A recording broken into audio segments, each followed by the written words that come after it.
You're listening to a 3CR podcast of independent community radio station 3CR in Melbourne, Australia. Radio MMT respectfully acknowledges the traditional custodians of the land from which we are broadcasting, the Wurundjeri people, and we are broadcasting to the Kulin Nations. Our focus is economics, that is, how stuff is produced and distributed. We recognise that for many tens of thousands of years, First Nations people's connection to country successfully embodied the world's oldest continuous economy, which was catastrophically disrupted by genocide and displacement. We acknowledge that we have much to learn to reshape our current extractive and exploitive system to achieve sustainable prosperity for everyone. Radio MMT. Economics for the rest of us with Anne and Kev. Radio MMT. Looking at the world through the lens of modern monetary theory. Radio MMT. Macroeconomics for a well-being economy. Macroeconomics? Isn't that incredibly boring? No, Kevin, it's incredibly interesting. It's all about who gets what and why. Who gets what and why? Okay, I'm in. RadioMMT@gmail.com. Incredibly interesting macroeconomics for the rest of us.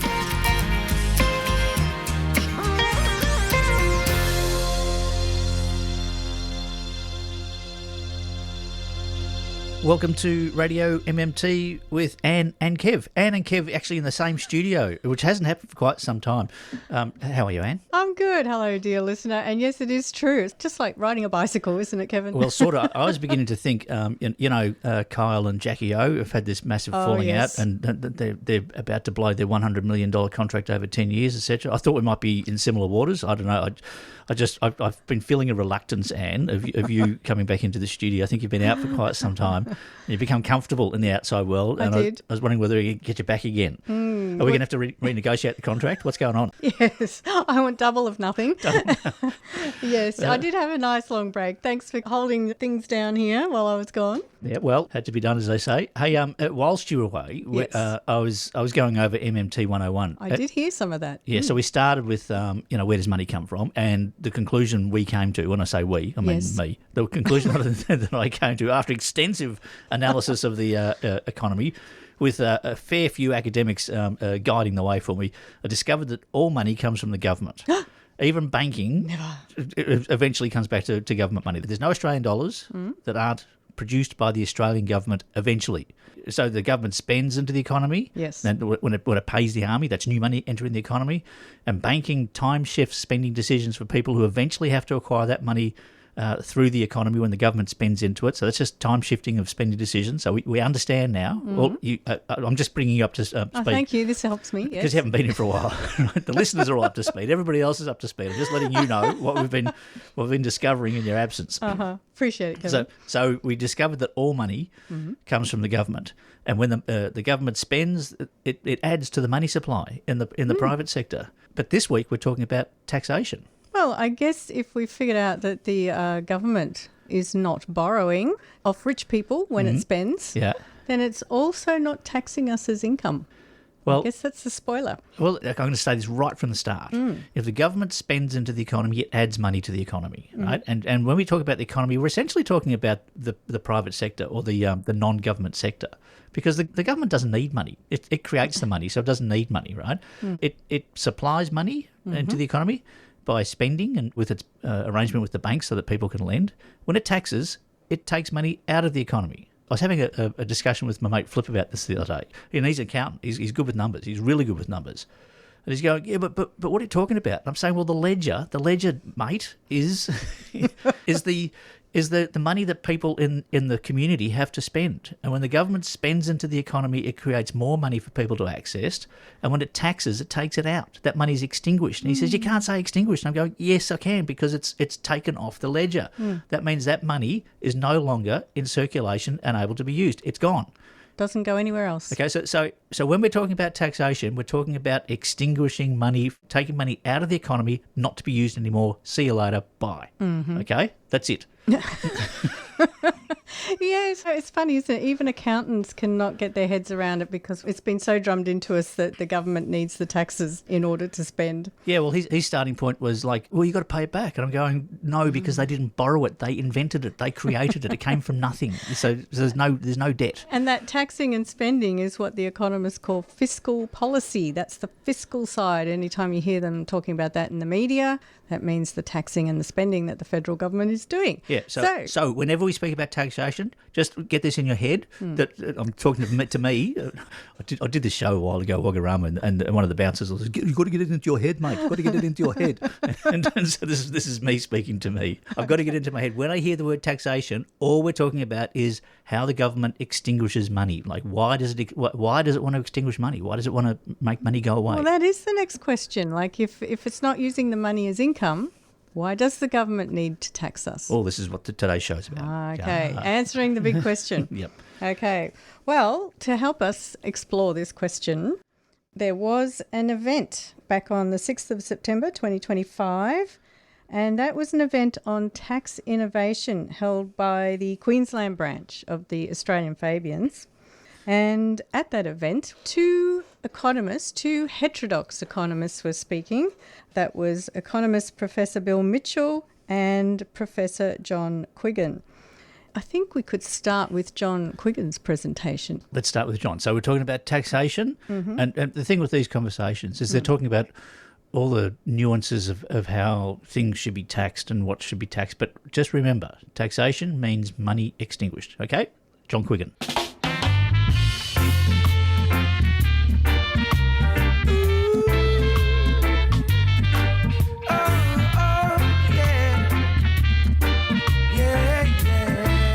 So I'm going to some extent to pull a bit of a Swiftie.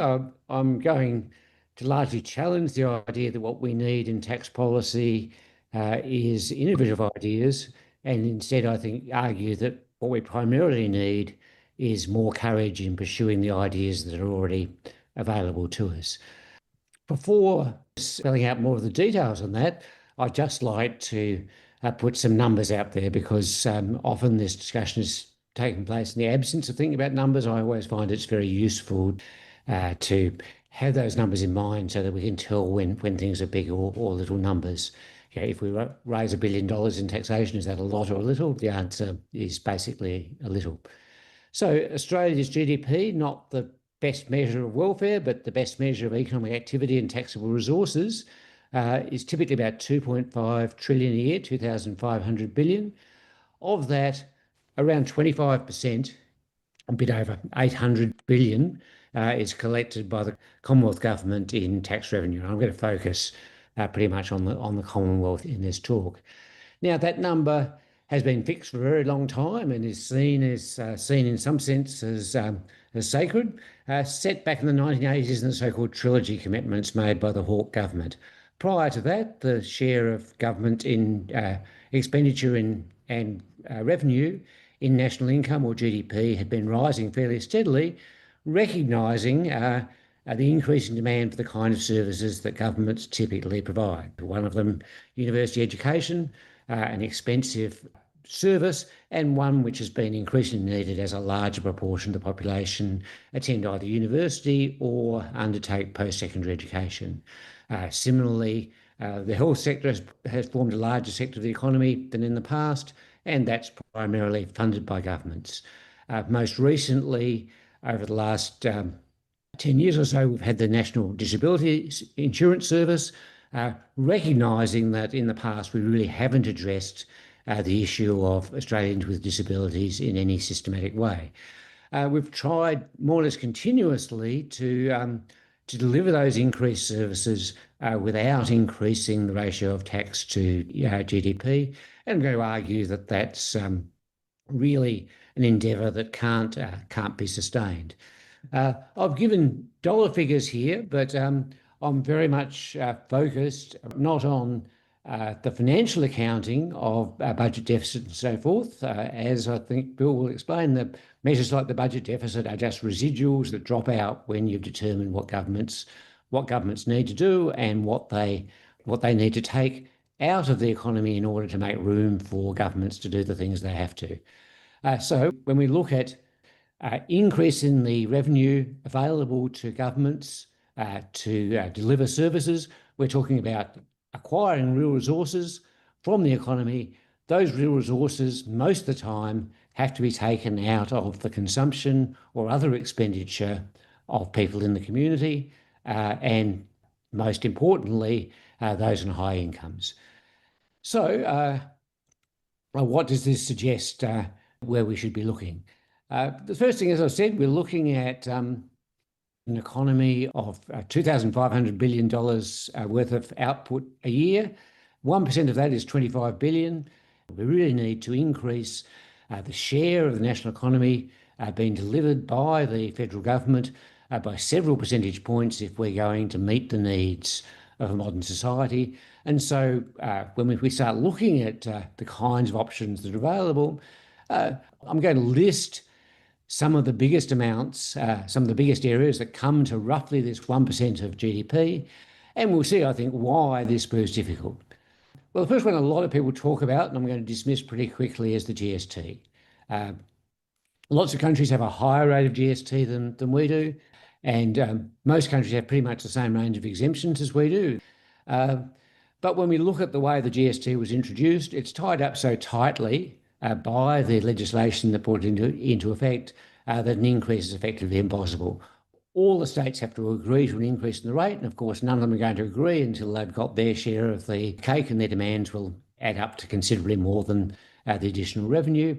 In absolute principle, a Commonwealth government with a compliant Senate could repeal that legislation, do the states over and say, we're just going to increase the rate of GST and keep the money. I don't see that as a realistic possibility. So we have a large share of taxation that essentially can't be addressed or changed in any way. But the big one is income tax, and there's a huge amount of room to get extra revenue from income tax. The part of the changes that came about at the time of the Hawke-Keating government and the trilogy were reductions in the top marginal tax rate from up to 66% under the Fraser government down to current levels of 47 or 48%. So the simplest, but of course not easiest way of getting an extra 1% of GDP would be to return the top marginal tax rate on incomes above $180,000 a year, return that to 60%. That'd be an entirely reasonable thing to do. We don't need any innovation. It's indeed the reversal of a previous innovation. What we need is the willingness to say, as a society, we need more and better services, and the people who should give up consumption for those services are the people who already have very high levels of consumption, and namely those on very high incomes. Most of the remaining big areas are not found in the explicit part of the tax system, but in what's called tax expenditures. And these are concessions on tax that are provided relative to a situation where the taxes in question were applied across the board. The big ones are in the superannuation system. We have an incredibly complex range of concessions for superannuation, which have been variously added to as political bribes at various points and then reined back.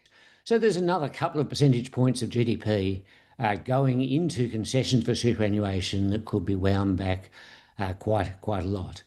We have, of course, the various interventions in the housing market, all of which have the effect of increasing the price of houses. And again, we can see the politics of this very clearly. There's a lot of people who own houses who want to see the value of those houses rise. Governments find it much easier to pump up demand, as the current government's doing with various half-baked schemes, than to do anything which would actually reduce the price of housing, even if the result would be to produce additional revenue. And so, of course, the big example here is negative gearing, full deductibility of interest. That wouldn't matter if we had a full capital gains tax. So the reason negative gearing works is that you can deduct the interest on a rental house. When you sell the house, the appreciation in the value of the house, only half of that is taxable. So that's a very large area of concessional treatment that, again, produces large effects in terms of the amount of revenue foregone. Finally, the exemption of the family home from capital gains tax. We've become a society in which essentially ownership of either your own large home or multiple homes has become the principal investment vehicle. That's an incredibly problematic situation. The incentives are all there. I think most of us have seen those incentives, but at some point we need to wind them back. So I think we also, I guess, need to look after that at the taxation of capital. And again, what we've seen under the influence of neoliberalism is a belief that taxation of capital should really not be undertaken, that anything we do that reduces returns to capital is going to produce an outflow of capital from this country. That I think doesn't stand up to scrutiny. We see that that we've managed substantially higher rates of return on taxation of corporate profits in the past without significantly affecting investment. And of course, we have the option of increasing public investments in any areas where private investment falls short. So we really know what we need to do about taxation. We don't need fundamentally new ideas in terms of the taxes we levy. We need to understand, I think, that there are no easy solutions. We can, of course, help ourselves a little bit by getting away from obsessions with things like budget deficits, which I'm sure Bill will tell you something about. But we can't ultimately get away from the fact that most of what we spend on providing services, most of the resources we use to provide public services, those resources have to be taken from someone, and the way to take those resources is through taxation. We've done this in the past, and we need to keep on doing it. Yeah, listen, people, listen.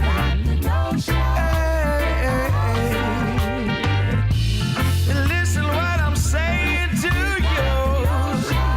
Oh, a little bit of justice and peace.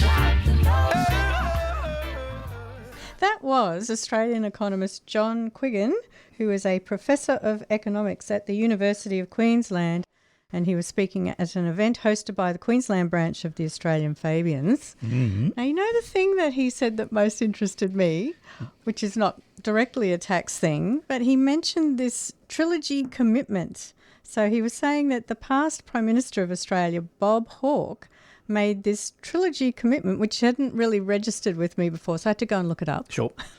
And I feel like this is the source of what we would call a voluntary constraint on government spending, and one that apparently Labor's upholding to this day. So when I had a look online, this trilogy commitment was a set of election promises that Bob Hawke made in the lead up to the federal election of 1984. Mm-hmm. And these three promises were: 1, the overall level of taxation will not increase as a proportion of GDP, that the deficit will not increase as a proportion of GDP, and 3, that government spending increases will be restrained below the rate of economic growth. Now, coming up in this episode, we'll hear Bill Mitchell say that these ratios, this tax to GDP, this deficit to GDP, and this spending to GDP growth, they are all meaningless without context. And I'm not even sure that the government can really control any of these ratios. So I'm thinking that back in 1984, this is showing the rightward swing of Labor. And I guess Hawke back then was trying to head off the old criticism that, Labor is bad economic managers. But effectively what Hawke's doing here is he is voluntarily shackling himself with this neoliberal economic thinking and trapping Labor within the framing that the federal government needs to watch its spending in the same way that a household does. And when you put these constraints on the federal government, what you're effectively doing is you are allowing the private sector to have first dibs on all our collective wealth, because you're saying they need to do the spending. And also, you're making a great excuse for why you need to give tax cuts to the high earners. So I'm going to go back to what I said originally at the beginning of the program. When we're talking about taxation, we're talking about money being extinguished, removed from the economy. It goes in when they spend, it goes out when it's taxed. So the whole notion that we need taxation to cover this expenditure of the government becomes irrational. And what we see here is a Labor government dancing to the tune of neoliberalism, which gives this misinformed view that governments are constrained by their tax revenue. So herein lies the problem for us. Like we know that that's not true, but the rest of the world doesn't. No.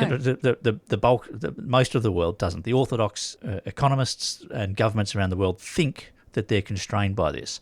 Like if we just say to them, you guys, you're wrong, and stop doing it, that ain't going to work, right? They're going to go, you're nuts, and they're nuts, not us. We understand how this works. And it must be very difficult for people like John Quiggin and Bill Mitchell to have these conversations, because it's like you're talking to a bunch of people who are possessed, with misinformation. And this is a human characteristic. Belief is stronger than facts. We know this. Unfortunately true. I wonder if we handed every person on NDIS a pitchfork that says the Australian federal government cannot run out of money funding the NDIS. Maybe that would help. Everybody's dancing to this tune saying we've got to destroy and remove this amount of the money to satisfy this misinformed belief that it pays for government spending, and we can't help people with disabilities unless we destroy money to the tune that we're going to help them. It's irrational, it's insane, and it's frustrating when you understand how these things work. On that issue of destroying the money, I had a hard time getting my head around it, because I do like to recycle my bottles and my newspapers. And I used to think, why can't they just recycle the money? Well, if it was all notes, yes, that would be the case. And like anybody who's studied the economy of the USA before they had a unified dollar system. Each state had their own currency, and they used to incinerate. They used to literally destroy the notes that were returned in taxation so that they couldn't be used again, because if they could be recycled, that would be amount to counterfeiting, and they needed to get rid of them. And so, the proof is in the pudding there, isn't it? When they used to actually burn their money. Yeah. You're listening to 3CR 855 AM on digital and on the internet. www.3cr.org.au.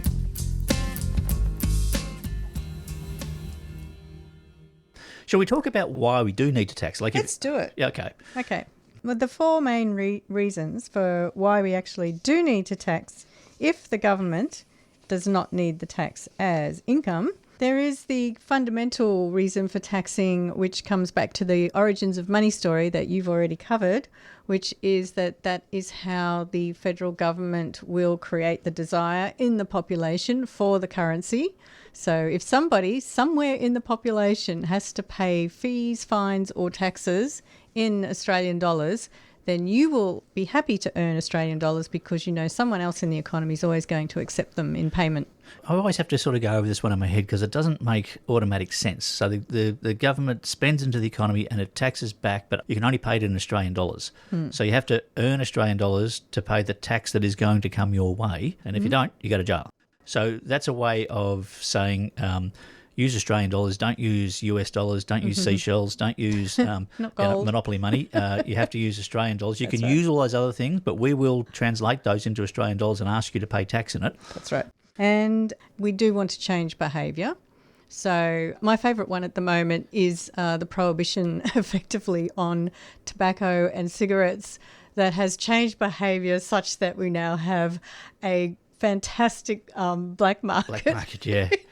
So there we have incentivised our gangs. Well, there you have taxation without regulation. You can whack a tax on the cigarettes, but unless you're prepared to back it up with enforcement, you'll just open up a black market, and that's what's happened. That's true. Yeah. The other one is that we can use taxes to redistribute wealth. In other words, rebalance where the wealth is. So if it's pooling up one end of town, as it tends to do, by deliberate policy that's been enacted, as John Quiggin was talking about, capital gains and the negative gearing. Yeah. So those have combined to shift wealth in the form of housing into one section of the population. And of course that distorts market prices, because now house prices are inflated beyond nearly everything else.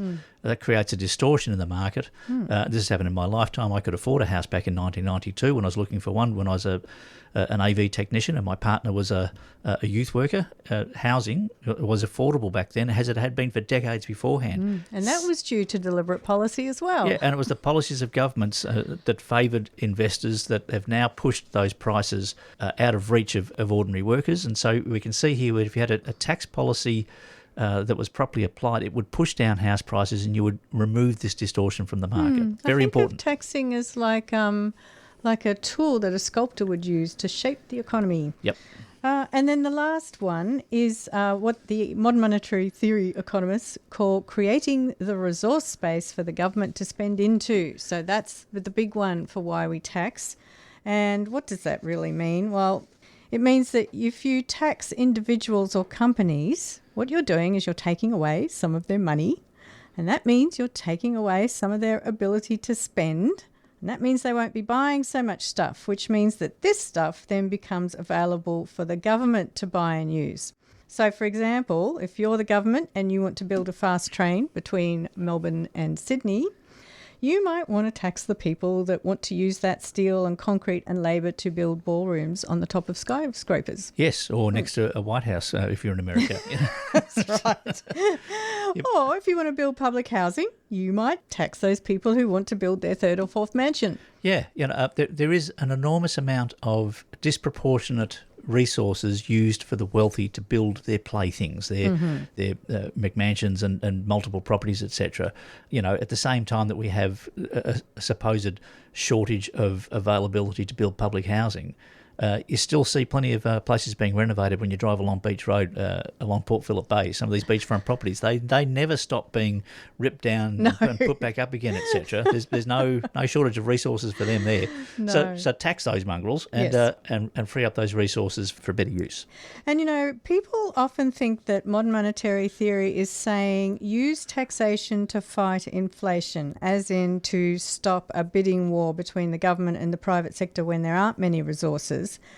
Yet MMT economists are on the record as saying that relying on the federal government to raise or lower taxes to fine-tune the economy, that wouldn't succeed. And I'm thinking, why are people getting mixed up around this? And I think there's a very subtle distinction here, which is that you need to understand the difference between a functional description of taxes, so the way the economy functions, yes, taxing creates the resource space, which stops inflation. But then there's a difference between that and the policy implementation of taxing. And so, unfortunately, we do not live in a world where you can just run around taxing things at the last minute to stop inflation. Yeah, all very interesting. I think we should have a quick break and go straight into Bill Mitchell's input at that very same Fabian event, which was in Queensland some time ago. Yeah, listen, people, listen.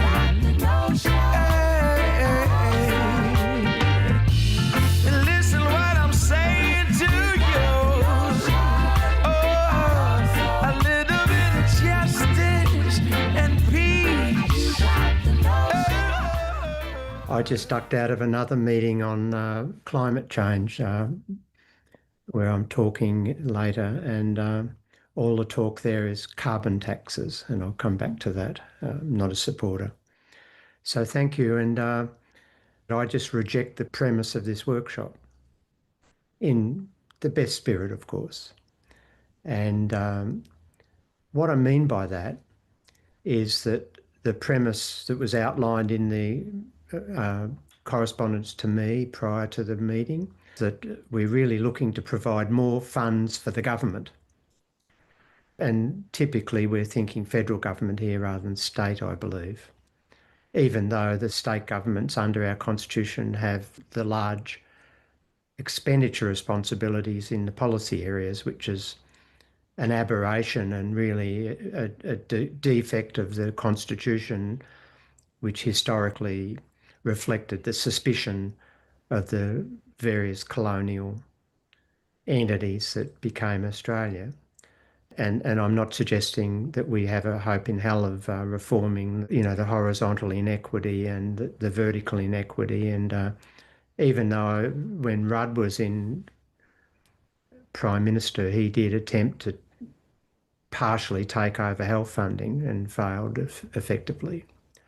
So the point I'm making, and John really made it really well, that what progressive people have to stop thinking about is the monetary side of this issue.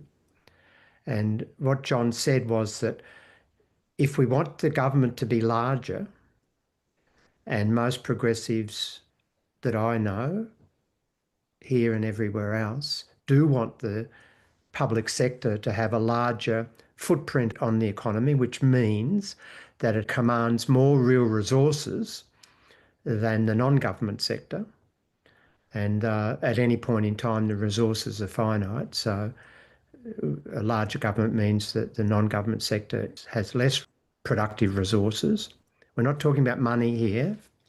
We're talking about real productive resources, labour, capital, land, environment, and I underline environment because the mainstream of my profession effectively ignores the environment as a productive resource, and that's why we have such significant challenges ahead.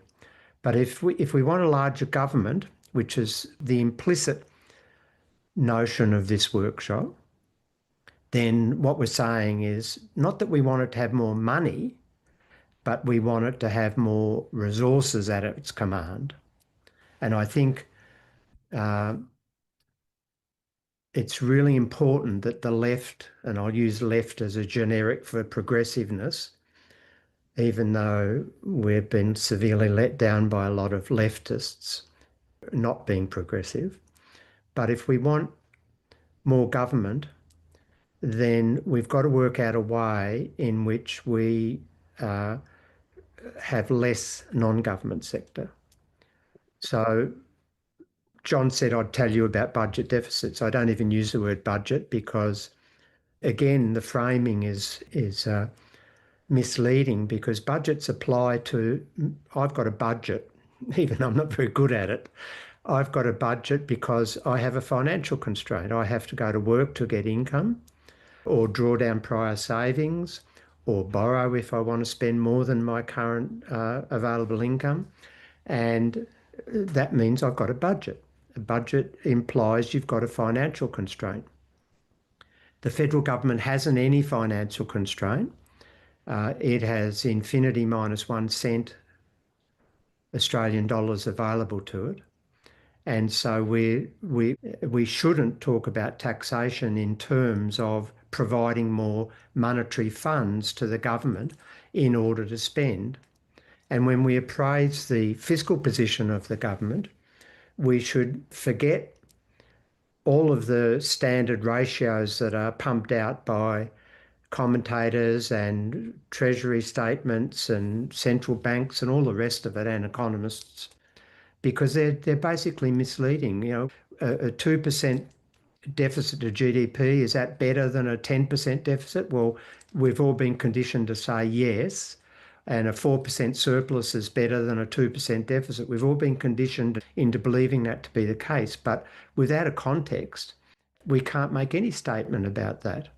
A 10% deficit to GDP might be perfectly appropriate, as a 4% surplus might be perfectly appropriate. It all depends upon the context.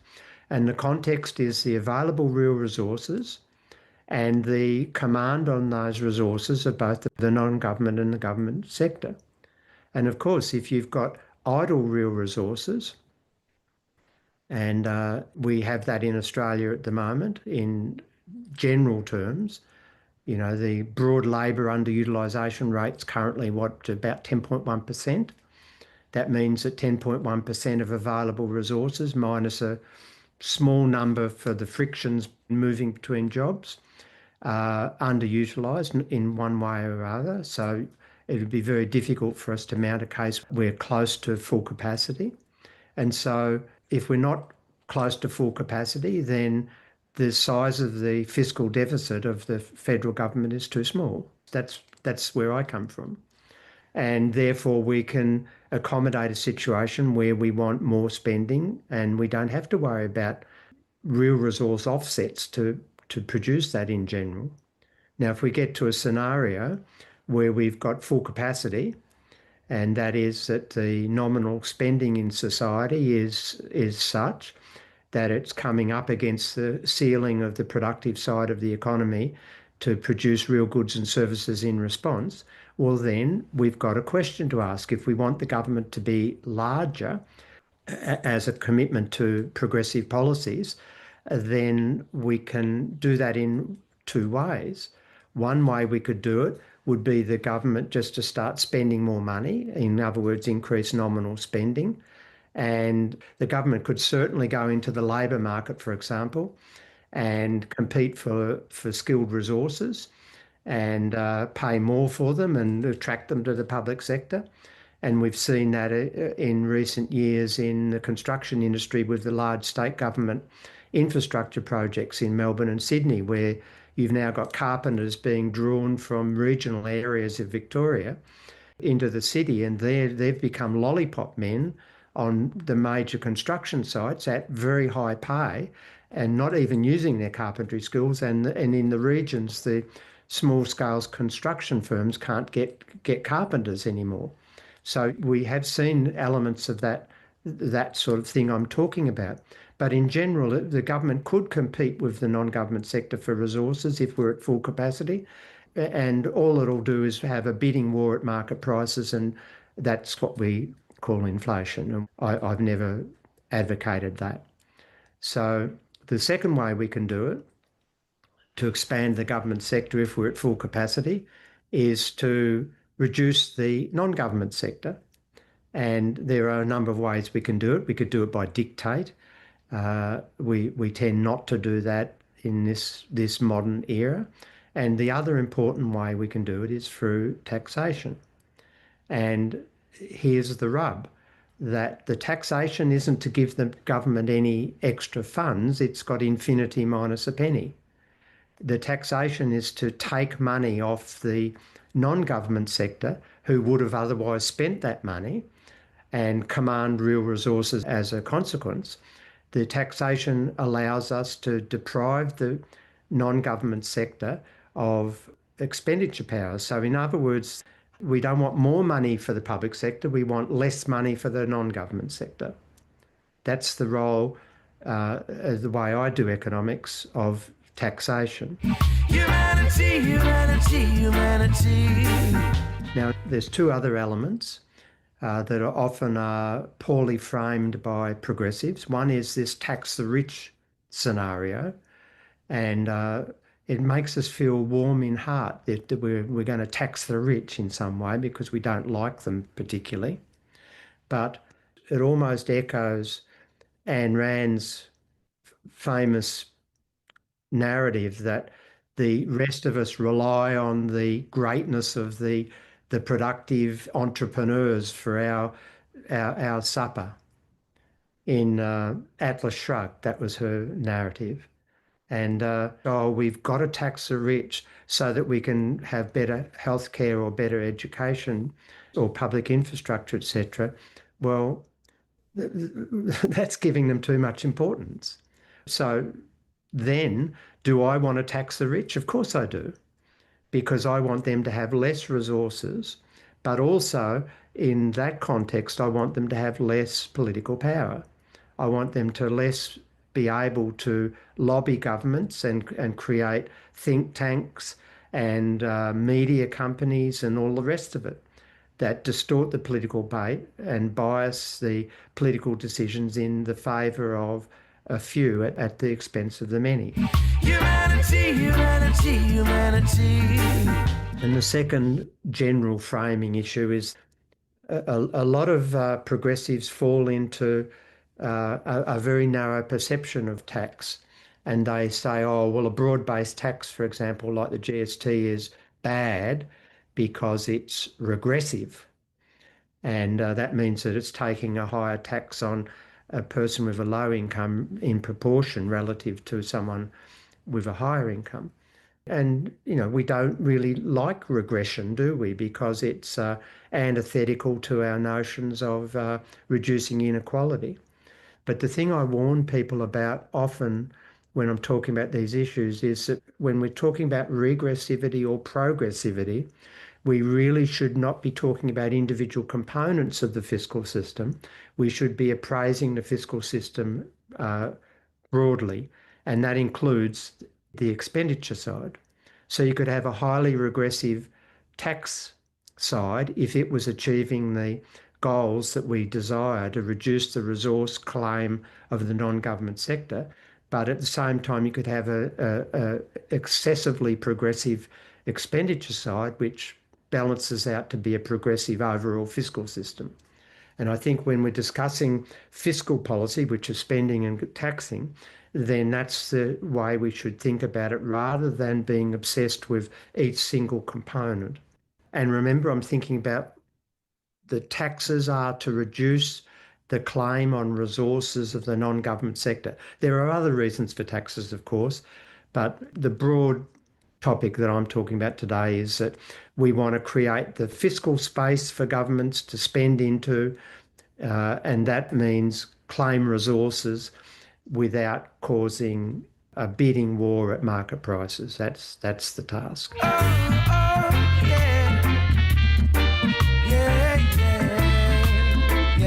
So the sort of problems that I'm interested in are inequality, both within and across generations. It's creeping up in Australia. It's not as high as it is in other countries, but it's creeping up. And particularly, I think, we've got intergenerational inequality becoming quite a significant problem. And as John said, for most of us, the wealth that we can build up in our lives is in the form of housing. And even lower income people historically have been able to get a modicum of wealth to enjoy at the end of their working lives through home ownership. That means of equity is gone. The younger people are finding it extremely difficult to purchase homes, and moreover, that process is becoming biased to higher income and wealth families because of the bank of mum and dad, as it's called. Another major problem is that we're progressively getting degraded public infrastructure. One of the things that's very apparent is when governments run austerity, and state governments have been running austerity for many years up until the recent infrastructure boom. But the way in which governments typically pursue austerity is to reduce capital expenditure because it's so hard to reduce recurrent consumption expenditure because it shows up immediately, and that gives governments political headaches. And so it's much easier just to cut spending on infrastructure. And that doesn't show up very quickly because, there's depreciation, takes time, but eventually it starts showing up and we're starting to see those decaying effects. And of course, the other major problem we've got is climate change, and social change isn't going to be quick enough to meet the environmental shifts. That's my fear. We really need a huge reallocation of economic activity away from carbon-intensive things, and how we're going to achieve that is much more significant federal government command of resources than currently is the case. Humanity, humanity, humanity. So now we move to suggestions. Well, in general, we want efficient taxes, and efficient taxes are those that are easier and cheaper to collect. I take John's point on GST. It's going to be a very difficult tax ever to reform, but it should be broadened. And all of the things about all of the anomalies should be cleared up. But that's really small beer. I think I agree with John on that. And it really doesn't have significant tractions to the problems I just previously identified, particularly reducing the political power of the wealthy and reducing their command on resources.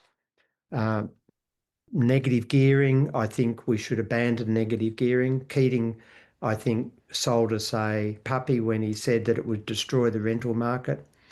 I take the point that if we had an adequate capital gains policy, we wouldn't worry about negative gearing, but we don't. And I think negative gearing is easier to address than capital gains, both extremely difficult to address.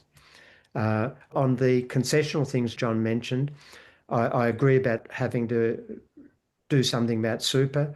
I mean, all the super concessions really favour those who have got the highest incomes during their working life and then the highest wealth, typically. I think there's a lot of road usage stuff that should be looked at, particularly the obsession in Australia with SUVs just creating havoc on road surfaces and the environment. I don't support this current shift to taxing EVs. I think that's ridiculous. We should have more EVs, and any tax will reduce the incentive there. But that brings me to the three big ones. I think that we've got to look at land taxes in more detail, and particularly there's this notion of value capture. Being able to anticipate land rezoning and then make a mozza on it, and then make it very difficult for governments to come back in and provide public infrastructure at the higher land prices. That's got to be addressed. But the two other big things are, do we want a carbon tax? In general, we don't want to be dealing with the environmental challenge through the market. So I think the obsession with carbon taxes, which might be a short-run palliative, I believe more in rule-based regulation to achieve climate goals. And the last thing I'd say is the really new thing we should be looking at is wealth and inheritance taxes. I mean, we used to have death duties in this country. Bjelke-Petersen forced all the other state governments to abandon them. There's massive inequities in the transmission of wealth in this country. And because wealth is relatively immobile in many cases, it's much easier to get the tax department to get their hands on. So I think the left should be thinking about wealth and inheritance taxes as a major new tax. And I agree with John, to finish, that we should be restoring the highest marginal tax bracket in the income tax system much higher than it currently is. So I'll leave it there. Thank you. Yeah, listen, people, listen.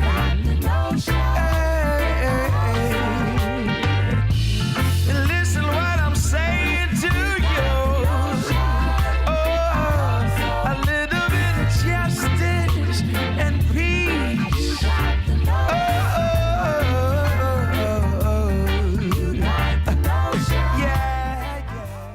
That was Professor Bill Mitchell, MMT economist, and he was reframing the discussion around tax innovation so that the rest of us stand a snowball's chance of understanding what on earth the role of taxation is.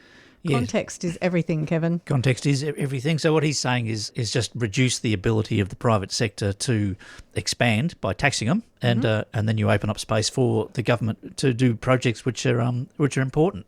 Now, as you and I become more and more socialist, Anne, let's not forget the basis of our society rests on socialism. Socialism is when things are owned by the state. So the more things that are owned by the state, the more socialist you are. The more things that are privatised, the more neoliberal you are. Mm-hmm. So our money is provided by the state. It's enforced by a legal system which is owned by the state. And so many of the foundations of our society are socialist. And then you can go into bridges and all that sort of stuff. So all we're talking about is increasing state initiatives by reducing the money that's available to the private sector by taxing them. That's what Bill's talking about there. Yeah. So I agree with you there, Kevin, that I now think of money as a public utility, and what it does is it mobilises our collective wealth. So if you're telling the government it can't spend because it hasn't taxed enough, what you're saying is that you can't mobilise the collective wealth in the name of the public good, but, the odd private enterprise can do it because they're the ones with the money or the ones that are able to spend. Yeah, and there's nothing wrong with including private firms in the economy if they've got something to bring to it. A mixed economy, I think, is what I'd be aiming for. Yeah. Get a private enterprise, but all the fundamentals I'd like to see being once again in the hands of a government. And you can see how difficult it is to talk about taxation without talking about the capacity of the federal government to spend, because, of course, that's what's under the surface of all this tax. And it was interesting to hear Bill mention about this issue of full capacity. So the upper limit, like how do you tell when your economy is at its full productive capacity? And what you do is you look at the unemployment rate, because the upper limit on capacity is how many people are around to do stuff. Once you run out of people, you can't do more stuff, right? If there's people kicking around who are available to work, you're not at full capacity. So, and you know, you're never going to be at full capacity, but you want to be as close to it as you possibly and comfortably can be. There's always going to be some transient unemployment, people in between work, people who would like to work, but it's not convenient for them to work right now for whatever reason. Yes, so the best description of full capacity would be 1 or 2% frictional unemployment, but everyone else who wants paid work is doing stuff to get that money. Like it was from about 1945 to about 1970. Yeah. It can be done, and it was done. Yeah, we're not talking theory here. We're talking about history. So, yeah. So I was thinking about, as we were saying before, when you're talking about taxation, people usually jump immediately to talk about particular kinds of taxes. And what we're really doing is providing this overview from the MMT point of view about what is the role of taxes. So you understand why you're doing it before you jump in and go, well, we need to tax this and we need to tax that. Yeah, so tax is not about funding government spending. It's a lever that the government can use. So the government spends into the economy to create money, and it then can use taxation as a lever to extract that money to affect various settings and change certain behaviours. That's all it's for. I'd agree with that. And I mean, then you can start thinking about if you're concerned about inequality or you're concerned about the environment and the biocapacity and shooting through planetary boundaries, then you can talk about, well, which kind of taxes would we want to do? For example, we could do a land tax. And the reason you would do that is to change behaviour in order to have an economy that's sustainable. Yeah, we have this this understanding of taxation in the economy, which is such a long way from the orthodoxy that if we were to try and just land it on them, that'll freak out. So we've got to edge our way across to it. And there's one particular aspect to our taxation which has been bugging me, and this was before I even fully understood all of this. This became apparent to me. So I ran a business for a while. I'm still a sole trader with an ABN, etc. And when you're a business, it's your disposable income that's taxed. So you're taxed on your profit. So all of your expenses are deducted from taxation. So if I run a vehicle, I can tell you now my vehicle expenses come to about $10,000 or $11,000 per year. Half of that is fuel, the other half is tyres and servicing of the vehicle, etc. So if I earn money and then I claim that $10,000 or $11,000, that's tax deductible. So that $10,000 isn't taxed. Tools, work clothes, coffee on the job, catering, all that sort of stuff, you deduct it. If I was renting a premises, I'm not, but if I was, I could deduct the rent, I could deduct the energy bills, electricity, all that sort of stuff is deducted, and then after all my expenses have been removed, whatever is left over, that's what I get taxed on. That's what applies to businesses. What I don't understand is why that doesn't apply to private citizens. Because if you're being taxed on your disposable income, if you're a PAYG employee, you're taxed on your gross income. There's a couple of things you can deduct, but they're far and few between. Why can't PAYG ordinary workers deduct their overheads, like their rent, their electricity bills? These are all the things that they need to exist and provide a service as a worker. Why aren't workers allowed to deduct all of their expenses like businesses are? Now, there's a rationale which favours one group over the other, which seems to me to be unfair. So if we wanted to incrementally come across and you wanted to take the tax burden off ordinary workers, which is where it's landed, because if you believe the misinformed view that taxation covers government spending, then as you decrease the tax rates for the wealthy, when you drop it from the 67% that it was down to the rate that it is now, it falls onto ordinary workers to make up that difference. It shouldn't, but that's how it's done. So the idea of dropping income tax for ordinary workers is something which politicians shy away from because it's such a large part of their tax. I'm not going to use the word revenue, their tax take. You can use the word revenue. It sounds like income, but all it means is returning the money to the government from whence it came. Yeah, so if you've got this misinformed view that you need to balance expenditure with your tax take, that burden has been falling increasingly on workers as the neoliberal agenda has been relieving those with wealth to pay tax. And it seems to me to be hypocritical. And workers of the world should be annoyed by this. I certainly was, even before I understood all the other tax implications. So that there would be, a way of skewing the tax debate in its current misinformed view to put the burden back on those with wealth and away from those who are just ordinary workers. Just be taxed on your disposable income. What you've got left after all of your expenses, that's what you should be taxed on for workers and for businesses. So if that simple message could strike a chord somewhere, which might sit better with people, you know. Yeah. Well, taxing the top end of town, as they say, taxing the really wealthy. There's so many reasons to do that. And it's because you do want to lower their consumption. And that fits in with a degrowth agenda, which is how are we going to survive as a civilization. And I was hearing that these big sort of mega cruise things that they run around, go sailing off in. Even when they're just sitting in dry dock, they're using all this carbon, right, in the generators maintenance. Are ticking over just to keep the lights on, just to keep the fridges running, the fridges with the champagne, etc. And it's obscene. The other thing is this: is that if you look at any society, the flatter that society, the happier there is. It doesn't matter how your lowest income earners are. If there seems to be a huge gap between them and others, and it's in your face, it creates disquiet. Well, more than disquiet. So that's taxation's function to redistribute wealth to keep a more even playing field. And there are some fantastic studies. We could even do a whole episode on this, which is to show how levels of inequality are way more important and correlate with all the ills of society, everything from low educational attainments, infant mortality rates, all of those things.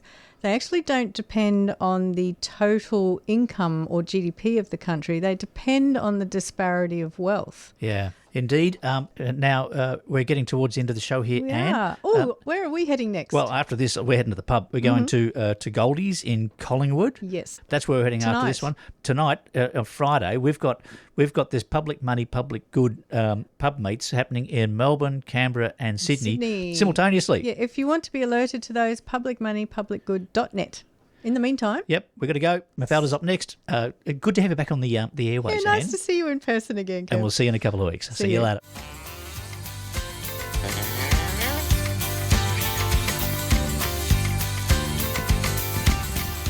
You've been listening to Radio MMT with Anne and Kev. We'd love your feedback. Email us on radiommt@gmail.com or search Radio MMT on social media. Listen to this show anytime wherever you get your podcasts or on 3cr.org.au/Radio MMT. Support this show and the station by subscribing to 3cr.org.au and mention Radio MMT. We thank all our guests. And we thank economist Professor Bill Mitchell and his mmted.org, educating the masses on modern monetary theory. And thank you to our listeners for listening. And I thank you, Kevin. And I thank you, Anne. So what's planned for next week? Kevin, there is still so much to talk about. We've got to expose all this rotten economics. Well, no, that's good, and I get it. Do you reckon we could use a bit more music? Well, I made a list of all these terrible economic theories. Like, I've heard of the theory of comparative advantage, or the quantity theory of money, or the loanable funds theory. Have you heard of a band called Single Gun Theory? Like, they're a really good band. I'm sure there's a whole range of, macroeconomic music that I could bring into the show. Yeah, but we really need to do marginal productivity theory, not to mention the natural rate of unemployment and the money multiplier. You've got a pretty good singing voice. I play bass. Bill, he plays guitar. I reckon we could form a macroeconomics band. We could deliver this whole message by music. Well, we could call the band the permanent income hypothesis, or the Ricardian equivalence, or rational expectations. I think we're onto something here. We're trying to make macroeconomics more interesting to the masses. We're going to form this band and sing it to them, and we're going to bring the economists in. We're going to get musical. You've been listening to a 3CR podcast produced in the studios of independent community radio station 3CR in Melbourne, Australia. For more information, go to allthews.3cr.org.au.